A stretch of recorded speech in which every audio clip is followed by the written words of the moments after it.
Hey, welcome to another episode of Rooftop Rally Point. Super glad you're here. We're continuing to have the conversation around the kind of skill sets that you need to inspire people to follow you up the ladder into the darkness, into the complexity, into the high stakes moments, not because they have to, but because they choose to. And the guy that I really lean on a lot in the methodology that I teach, that I used for decades and still teach to Green Berets and other law enforcement officers and, high-performing civilian leaders, is a guy known as T.E. Lawrence, or Lawrence of Arabia. This guy's ability to connect with and mobilize a confederation of nomadic tribes in the Middle East during World War I is unprecedented. There's a few leaders that have come maybe close to that, but in the amount of time that he did and the strategic outcomes that he gained by mobilizing these folks to come from the desert from the 6 o'clock and overthrow the strategic city of Aqaba and in turn the Ottoman Turks, creating a huge economy of force and economy of scale for the Allied powers in that war. It's amazing. And what's even more amazing is when you look at the skill set that he used to do that. And that's one of the things I want to talk about today is how do you wear your power? How did he wear his power?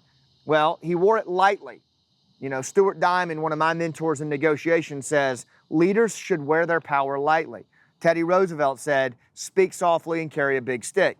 I think all of those are relevant, right? I say red lines, wear your power lightly, be self-deprecating, but always have your red lines established and defend them viciously. Those red lines being your values and your morals and what you stand for, your principles.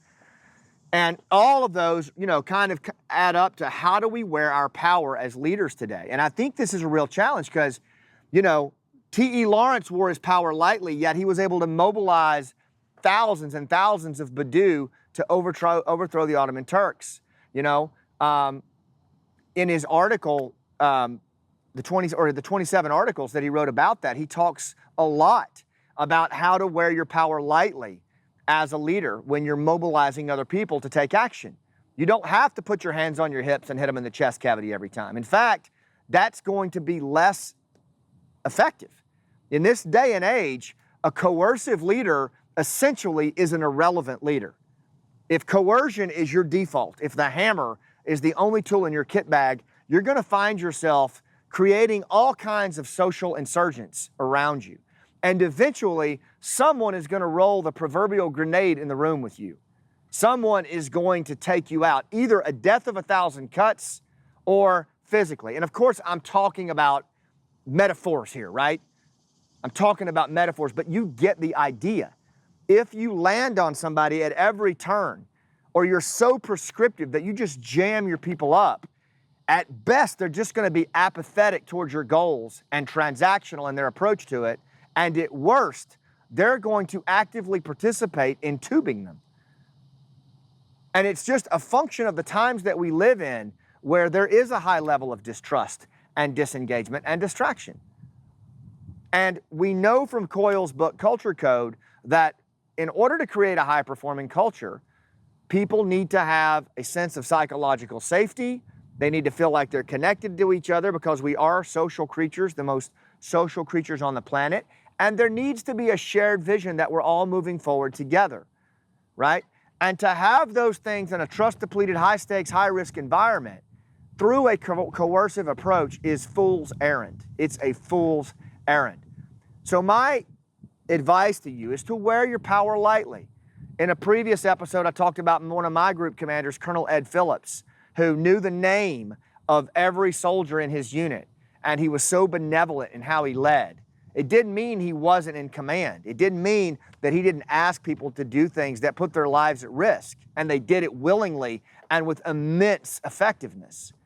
But he didn't need to flaunt it. He didn't need to walk around thumping his chest all the time, right? He wore his power lightly. I remember one conversation where Colonel Phillips was talking about a team that was downrange in Colombia, and they had this notorious team sergeant who was loud and boisterous and frankly chewed up captains for breakfast. But he was a great team sergeant. He was very effective downrange with host nation leaders. And Colonel Phillips wanted this team sergeant to do something that would be counter to what their original mission set was, but it was necessary to the strategic evolution of what was going on in that country. And the assistant ops guy said, team sergeant's not going to like that. And he said, Dan's a team sergeant. He will do what he's supposed to do. And guess what? He did. That's just how Ed led. That's how Ed led. That's how he did it. He wore his power lightly. And I've seen it again and again. You've probably seen it in your life. You've probably done it at moments in your life. I'm asking you to do it more. I'm not asking you to take on a kumbaya mindset. I'm not asking you to group hug it out with everybody and your crew and just talk about your feelings all the time. Of course you're going to have to push. Of course you're going to have to, reach and strive and grind and do things you don't want to do. But the way we can do that is to lead with our power lightly, right? Build a vision that everybody feels first connected to each other and then to a common vision. They see themselves as the heroes in the story. And then make sure you establish red lines. These are the things you stand for and stand on.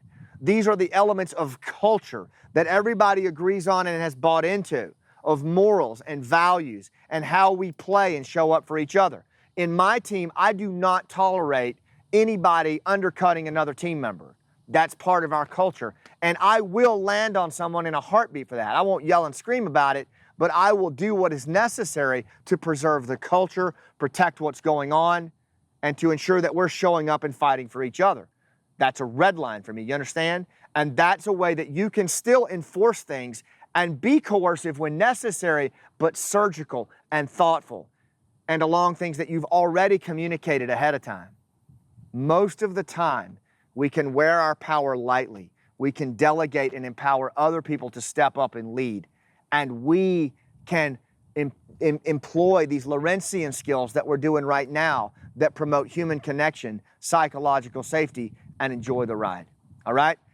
So think about those things I'd like you to try. Don't take yourself so seriously, number one. Don't take yourself so seriously. Try to be a little more generous with your scars. In moments where it's tempting to land on someone, maybe share a moment of struggle where you were scuffed up and you learned a lesson that they're now learning. And finally, in a room of your people, talk last. Let everybody else go first. Let everybody else be heard. And then ask permission and say, is it okay if I speak? You guys cool with that? Right? Those three things right there are tactics you can do right now to help you wear your power lightly. There's dozens more. I teach them at the Rooftop Leadership Live. I only do it twice a year, and our next one is coming up pretty soon in October 2019, October 4 through 6.